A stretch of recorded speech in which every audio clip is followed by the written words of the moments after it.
This is UMass Hockey. And O'Hara does something marvelous yet again! Home to future NHL stars. 5 NCAA tournaments in the last 6 seasons. 2 Frozen Fours. And a national title. Another shot, they score!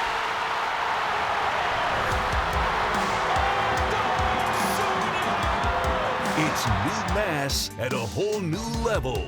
Now, to get you pumped for all the Minutemen action on the ice, along with Nathan Strauss, here's the voice of the Minuteman, Jay Burnham.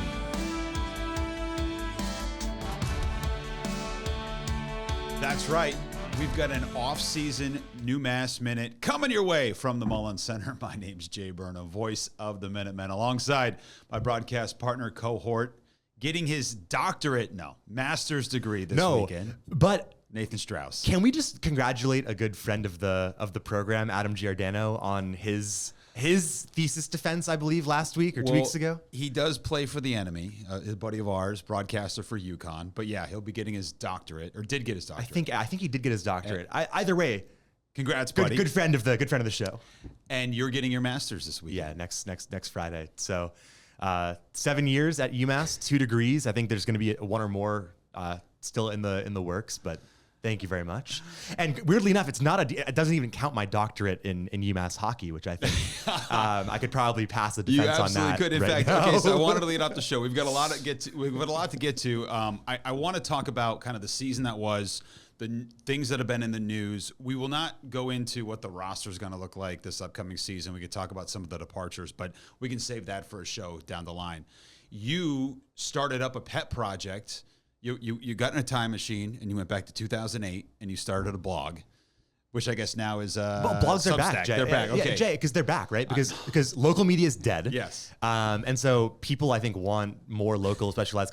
Local media is not dead. We've got good coverage here, but I just wanted to do some writing about UMass hockey. Also, give space for players on the team to kind of share their stories in a way that's a little bit less formal. So I think there's going to be a combination of kind of Players Tribune style pieces. I've got a couple pieces coming out soon. One on Owen Murray, who is college hockey's latest insider. Want to talk about that? Yeah, good chat with him. But so wait, how do we get to the blog and how can people support it? If you go to my Twitter or my X, that's the best way to get there right now. But if you look up umasshockeyblog.substack.com or just UMass Hockey Blog, there should be some good results there.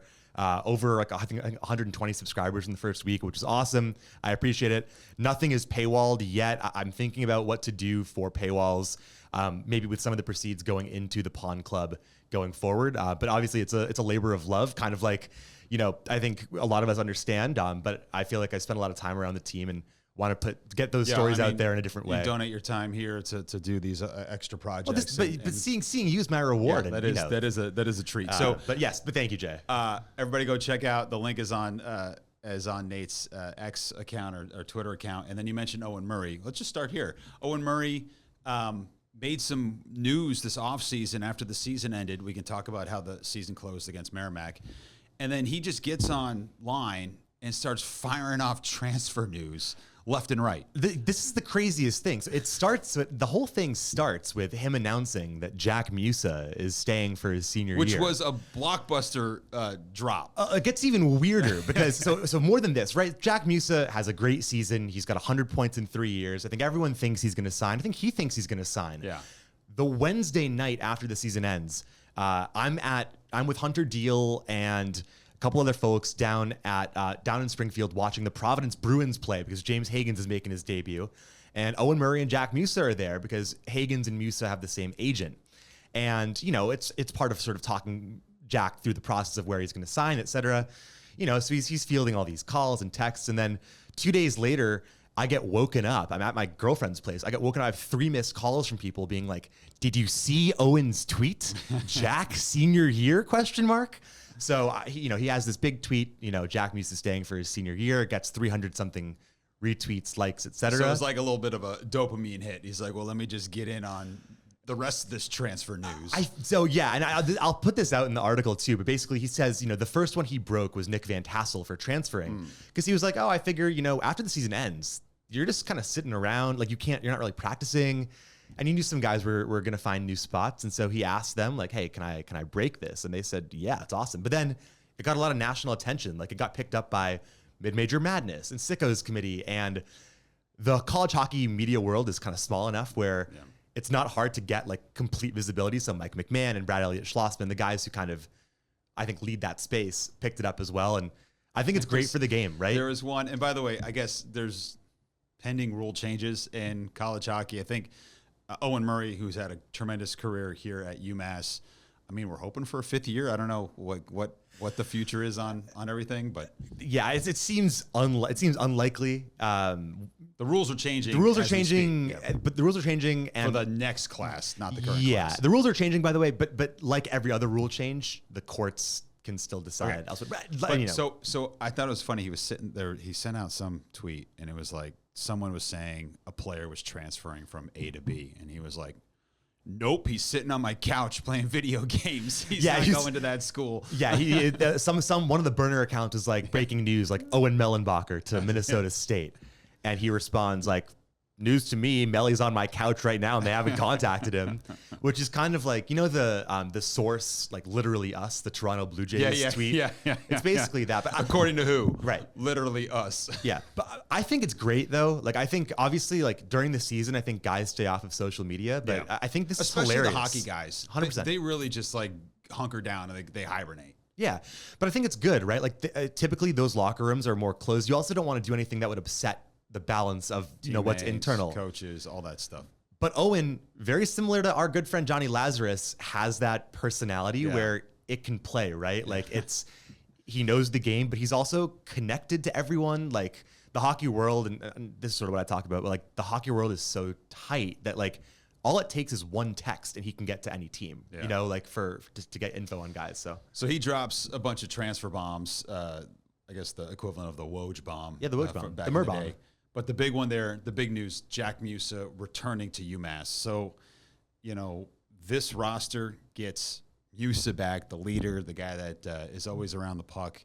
What does that mean for the team entering this upcoming season? I think you said it really well. Did I? I don't think I said anything really well. I don't know about that. But after the UConn game, when he scored that shootout winner, and we were talking about the atmosphere in the stands and how the fans stood up when they realized he was taking that game-winning shutout attempt.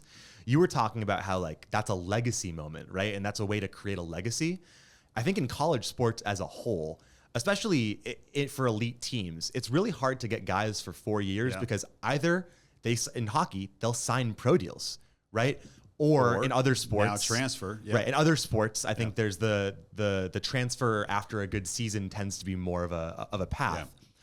I think Jack he easily could have signed pro. He had pro offers, but he chose to come back for a 4th year. He is 40-something points away. I want to say like 47 points away from the D1 record at UMass.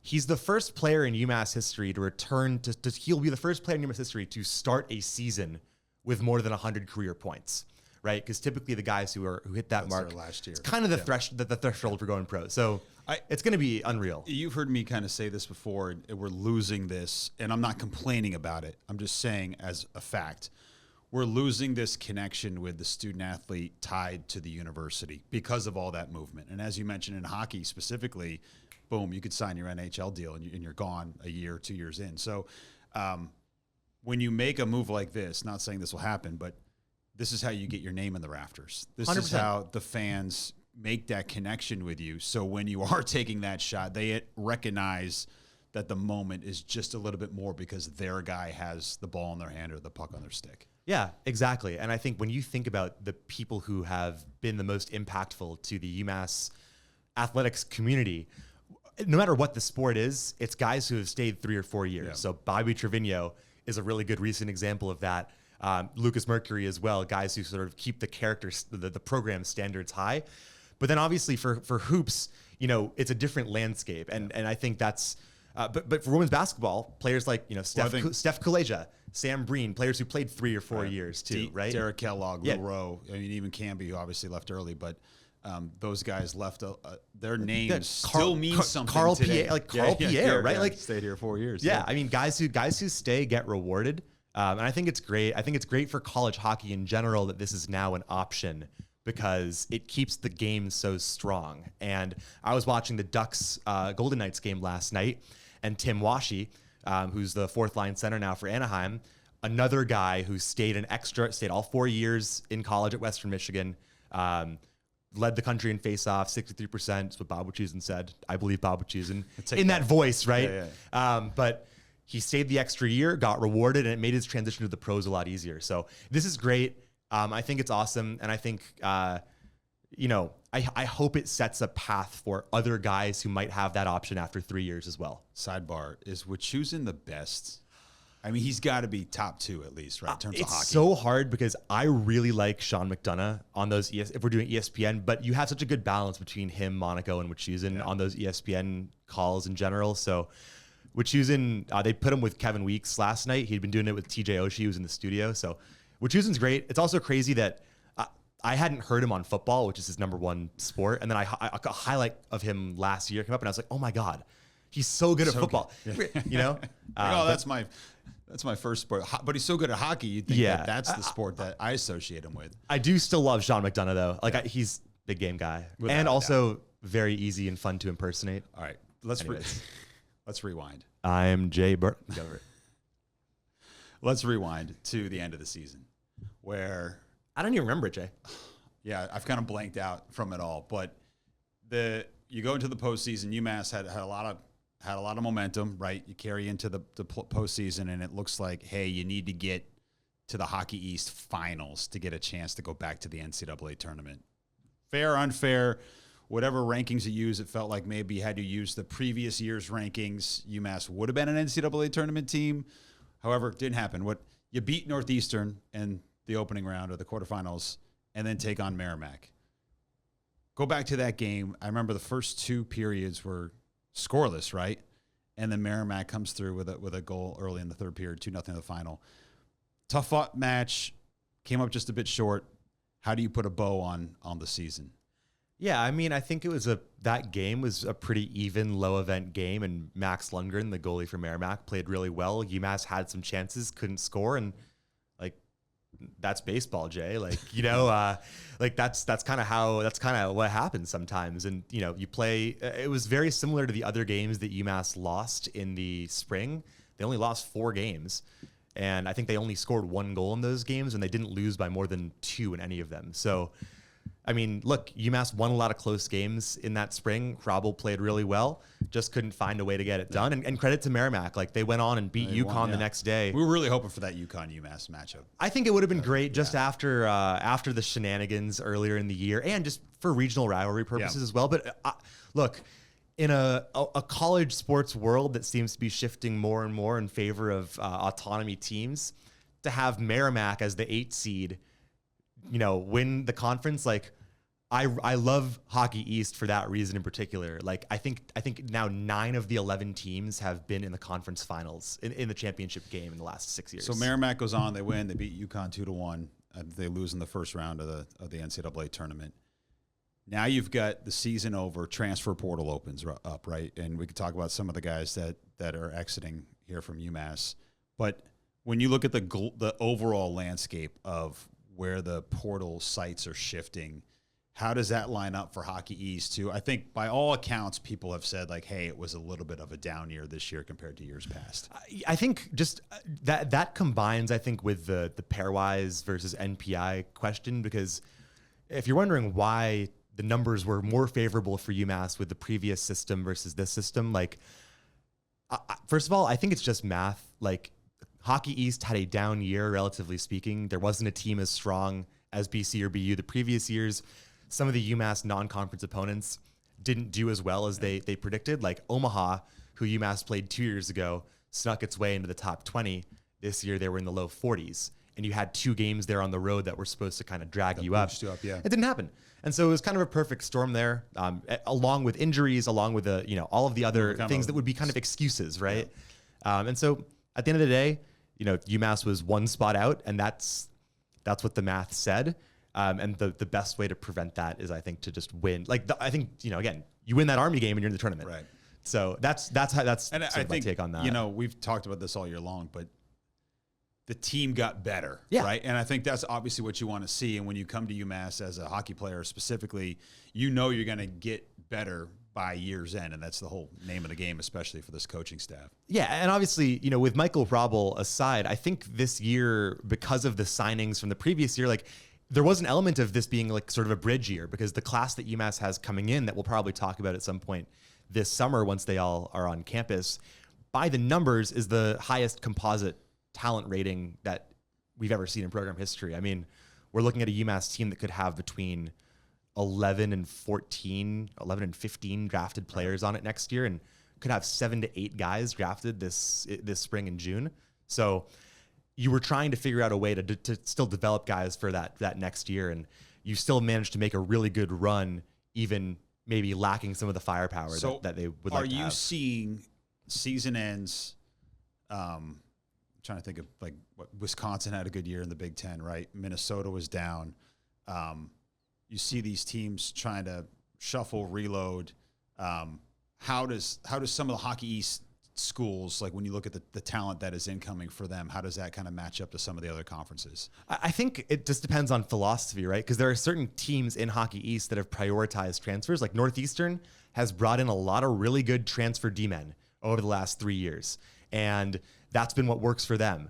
Maine this year started off great, by the way. They kind of fizzled out, yeah. But Maine is bringing in some transfers this year. UNH is bringing in some guys in the portal. But then other programs would prefer to use their recruiting pipelines and stay a little younger, and then supplement that with older ads. And you look at the players who UMass has added via transfer that, they are young players who are basically the equivalent of first-year players who they're adding via the portal. So first or second-year players. So there aren't a lot of teams, I think, in Hockey East that would prefer to go the older route and kind of nab the more experienced players.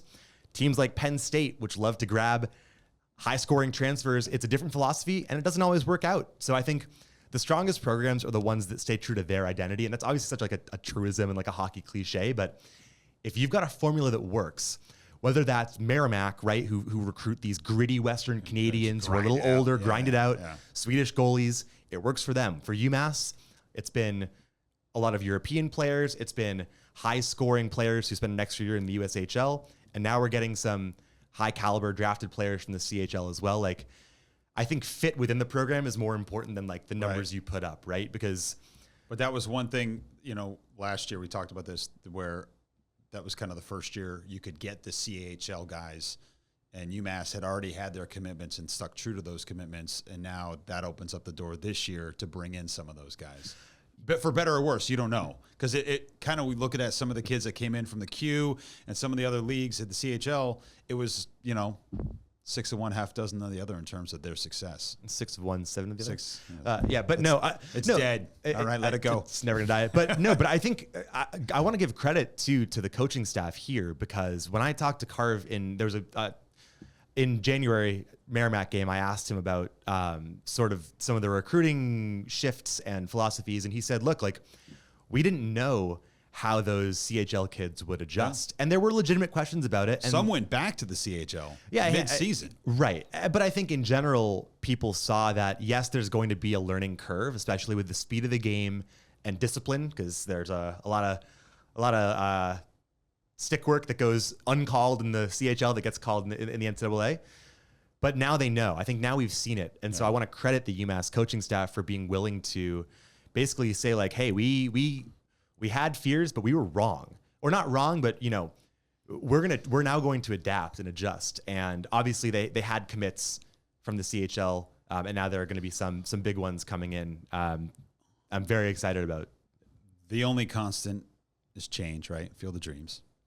And that was one of the changes last year. The changes that are being talked about, in College Hockey News had a great article on kind of the eligibility requirements and changes that are happening, where the NCAA, it's kind of a one size fits all, where they write the rules and then it has to apply to all the sports. And hockey and some of the other sports have tried to say, hey, wait a second, our our pipeline doesn't fit in with the way that basketball or football or some of the other sports go about their business. So the proposal is players can get 5 years to play. And I think starting at the age of 19 or when you graduate high school. Does that sound right? Yeah, whichever comes later. So you're going to get players will get a potential 5th year without having to go through the rigmarole of applying for exemptions and red shirts and all that stuff. So the red shirt will be gone. The hockey world is saying, hey, this doesn't fit our format. Explain to me why and what's the best result. So for all sports, except for hockey, you used to be able to get or you used to be able to have like this kind of 1 year deferred enrollment. So players could take post-grad years after high school to basically redshirt their senior year of high school, right? And then come in at the age of 19 or 20, really common in basically every sport, right? I mean, we have an entire prep school economy that's kind of based on built up on that, right? A basketball schedule where guys graduate high school, they're not ready to go to college and they play 1 year. Exactly. Yeah. Hockey has always been at this 3-year deferred enrollment because, first of all, it's not uniform, right? When you've got guys who are playing juniors starting at 15 and 16 and they're billeting, a lot of times they're doing online high school. It mixes with some college credits along the way. It's very much not your traditional high school experience. For clearinghouse purposes and NCAA compliance purposes, all of that stuff kind of gets worked out when you're in the, athletic grant and aid and application process. Hockey's always been on this 3-year deferred enrollment plan because guys go and play juniors, right? And so it's pretty common to come in at 19 or 20 as a freshman. And then you start your clock. And then you start your clock of your 4 years, yes. right? And that's pretty normal. And that's just how the sport works. And this rule it doesn't really mesh with it at all. I'm not sure that there's going to be a huge material change for most. But the big thing is that it undoes the advantage that the NCAA just got with the CHL, because it used to be kind of the next step in that evolution where you age out of the CHL at 20. Now you've got your 4 years in college. That's kind of your development path. Well, now you're going to be able to, in theory, come in and have 3 years, which is still probably fine. And I think we're still going to see a lot of teams do it. First of all, we're not seeing players stay 4 years anyway, right? I mean, that's basic, like we just talked about with like Owen Murray and Jack Musa. Those are rare occurrences now. Yeah, especially staying at one place. I still think it needs to adjust to college hockey because it's just so different, and that's one of the things that has made college hockey successful is that it's kind of a standalone. So I looked at this and I was just saying, okay, just play under the rules that everyone else has, and I think that's fair on one hand. But then I read the argument that, hey, there's not a lot of high school hockey programs, right? So, I mean, think about there's basically one state where people play it, and then go to college directly, and that's Minnesota. I think about it, like, yeah, growing up, Greenfield here and Greenfield High School here in Western Mass has a hockey team, but my high school didn't have a hockey team. So it's like at Mohawk, it's like, so there is a different development path for these guys because you can't play at the highest level of college hockey if you don't have anybody that you can play against at your pace. Because the best players, with the exception of Minnesota, the best players in college hockey leave high school to go to juniors when they're sophomores and juniors in high school, and then they play 1 to 2 to 3 years of juniors before going to college. That's just the replicate. That's just, I mean, it would be like if college basketball made a rule that you couldn't play EYBL or take your pick of which is what they all do. I guess, so the net of it is if they do institute the rule, and I think there's like 3 exceptions. Like one, it's your clock starts when you turn 19 or when you graduate high school. Yeah. Or 4 years after your 9th grade year. It's trying to legislate kind of how old guys are going to be. Maybe I've read a lot about it. It seems like maybe a lot to do about, not a ton in terms of the impact of, a lot of the college programs, but it's something to keep an eye on. College Hockey News has a great article on it. And the other thing that they had in there, and I didn't realize this, was that the hockey world, the D1 rules committee will now be separate. So they'll have their own entity heading into this upcoming season. So they can make rule changes to the D1 game that doesn't affect everything else. Yeah, it's limited autonomy, so they still have to go through the rule. Like the rules committee for the NCAA still has to approve it, but like they do have the ability to kind of like shift some things. And that's kind of happening, I think, across all of college sports because the issues that affect women's lacrosse are not the same that affect football.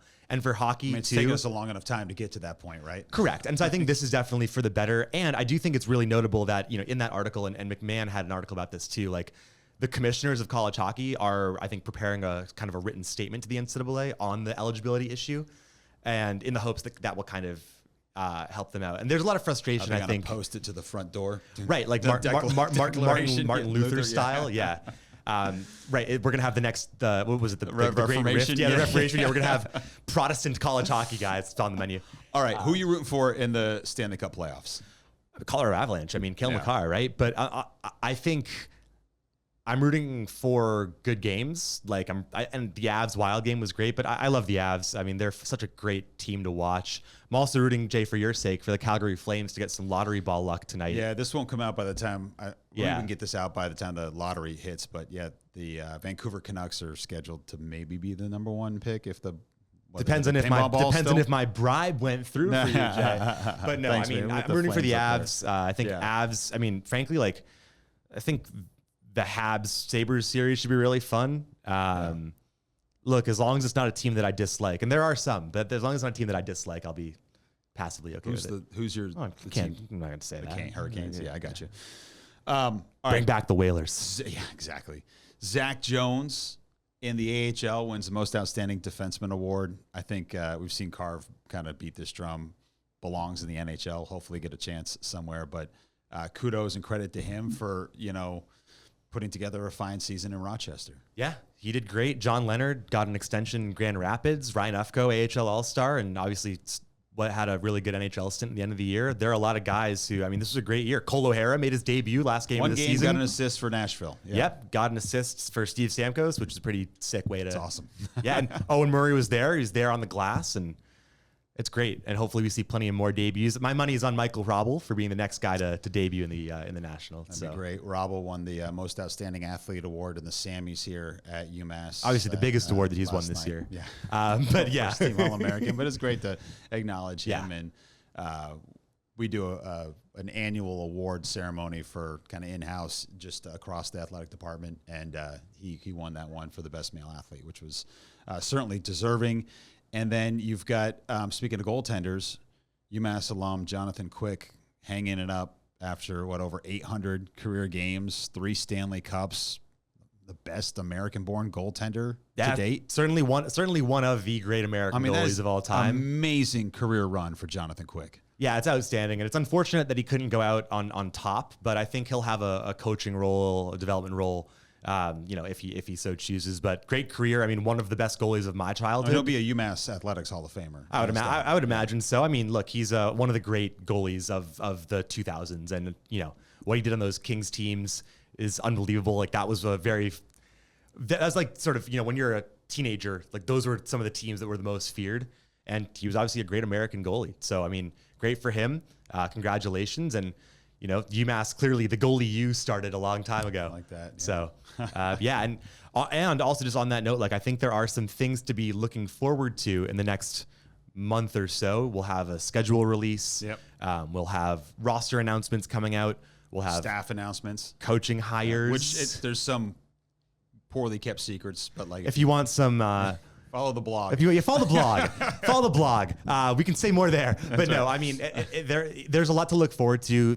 College hockey is basically a year-round sport, right? Yeah. So between recruiting, the draft, everything else, so lots to look forward to. And I mean, we're only 180 days away from puck drop in 26, Let's talk about 27. some of the players that are exiting. All right, that would be in the transfer portal or have already made decisions to go elsewhere. AJ Lacroix, who we saw as a true freshman here last year, Owen Mellenbacher, Elias Zimmerman, Bo Kosman, Nick Van Tassel. Who am I missing? James Norton. James Dewar. Dewar and Norton both in the portal. So I think it's tough in this climate where you see guys enter the portal, and it's like, I think, especially here, you wish them the best and you want people to find like the right fit for what can help them grow. Some good name. I mean, those guys, like some of those guys, like help make an impact here. Bo Cosman, when he was able to, get on the ice, I think he dealt with a lot of injury.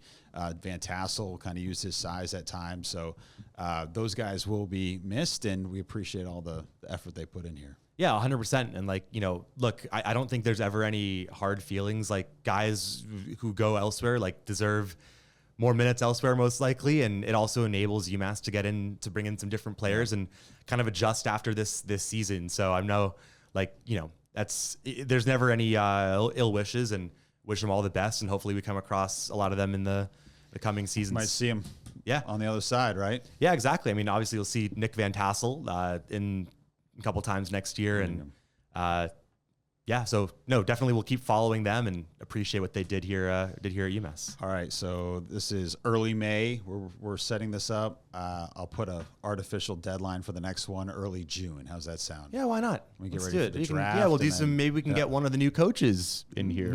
Yeah, that's actually be a great idea. All I right, agree. good seeing you, partner. Yeah, and you too. And I'll see you. Well, I saw you last night, and see you again soon. We'll be playing golf at some point. Speaking of golf, I'll be out there on Friday at the golf outing. So if you need someone to you need someone to rip drives and do nothing else, I'll be there. All right, follow the Nate blog, Substack, and follow along everything at UMassathletics.com. Big thanks for checking in. Till next time, he's Nathan Strauss. I'm Jay Burnham saying so long, everybody.